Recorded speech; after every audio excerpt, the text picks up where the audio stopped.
Your patterns are either propelling you towards your goals or slowly poisoning them.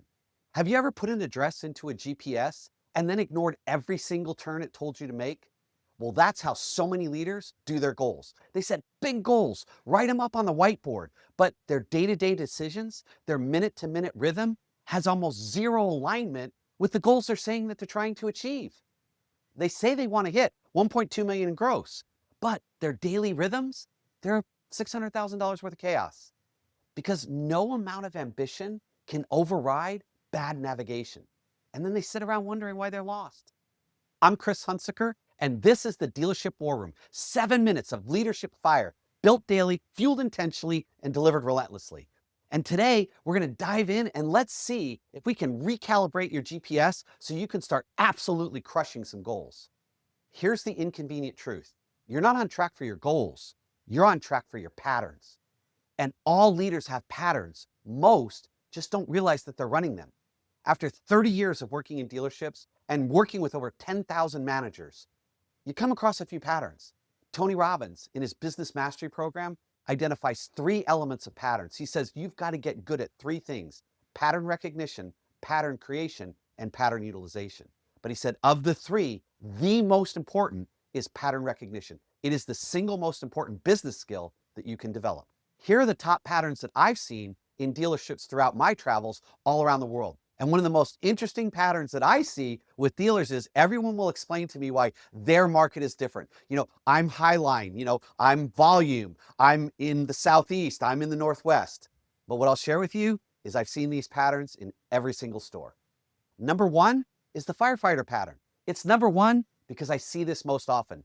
You show up at the dealership with no plan, energy, drive, desire, and then you spend 10 hours putting out fires, going from this problem to that problem, getting interrupted here and getting interrupted there. And you end up spending a ton of energy, but you're just putting out everybody's fires. Pattern number 2 is the hero pattern. You spend all your time solving everybody's problems and then resenting them for needing you. But every time something comes up, it's like, no, let me do it. I've got it. I'll take care of it. You can do it better. You can do it faster. You jump in, you handle it. And all you do is train your people to literally have no initiative and then get mad at them because they don't have enough initiative. Pattern number 3 is the ghost pattern. You have a killer one-on-one, an amazing connection. You absolutely dial in on exactly what that person needs. And then you ghost them for 4 days. You disappear. No follow-up, no follow-through, no closing the loop, just ghosting. Number 4, the sprint and stall pattern. I see this so often where you just for 3 days, you're driving, you're going, you're just absolutely crushing it. And then you burn out and retreat into the office and do admin for the rest of the week.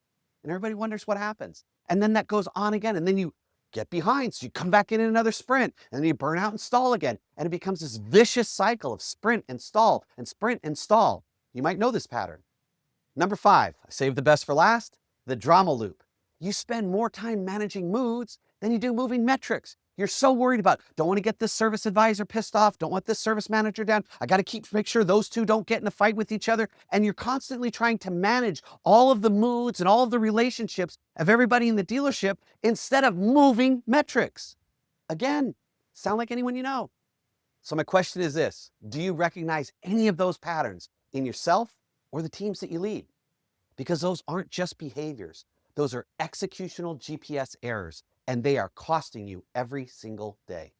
Because here's the deal: you will always execute according to your dominant pattern and not the goals that you wrote down. That's why patterns are so much more important than plans. So how do you fix it? You build a new execution GPS that has 3 critical factors. Number 1, a destination. What are you really aiming for? Tangible, visible, felt, absolute clarity. Number 2, a starting point, your honest truth, not what you wish your rhythm was, but what it actually is. You're actually dealing with the world the way it really is, as hard and as brutal and as difficult as that is. The best way to get somewhere is to know exactly where you're starting from. And number 3 is a route, or what I would call a pattern stack, the actual habits and decisions that move the needle consistently. No fluff, no hoping someone just gets it, no more goals that die in a group text or on a Saturday morning meeting. A great executional GPS, what does it do when it hits a problem? It resets, it recalibrates. So when the market shifts, you adjust, not abandoning your goals. When you have a top performer quit, you recalculate a new route. When your emotions hijack you, then you get right back and you reset and you recenter on pattern and not on panic. You're not leading in theory, you're leading in traffic. And your ability to create clarity in chaos is your competitive advantage. And just like a real GPS, when things go wrong, you don't throw out the goal. You don't say, well, GPS gave me a wrong turn. I guess we're not going to the movies today. No, you do exactly what the GPS does. You recalibrate. That's what great leaders do. They recalibrate. They do not lead with emotion. They lead with clarity because they reset, recalibrate, and reroute. So let's cross the execution bridge. And here's what I invite you to do. Pick one pattern that you're currently running. Is it firefighting or ghosting, or maybe it's the drama loop, but name it.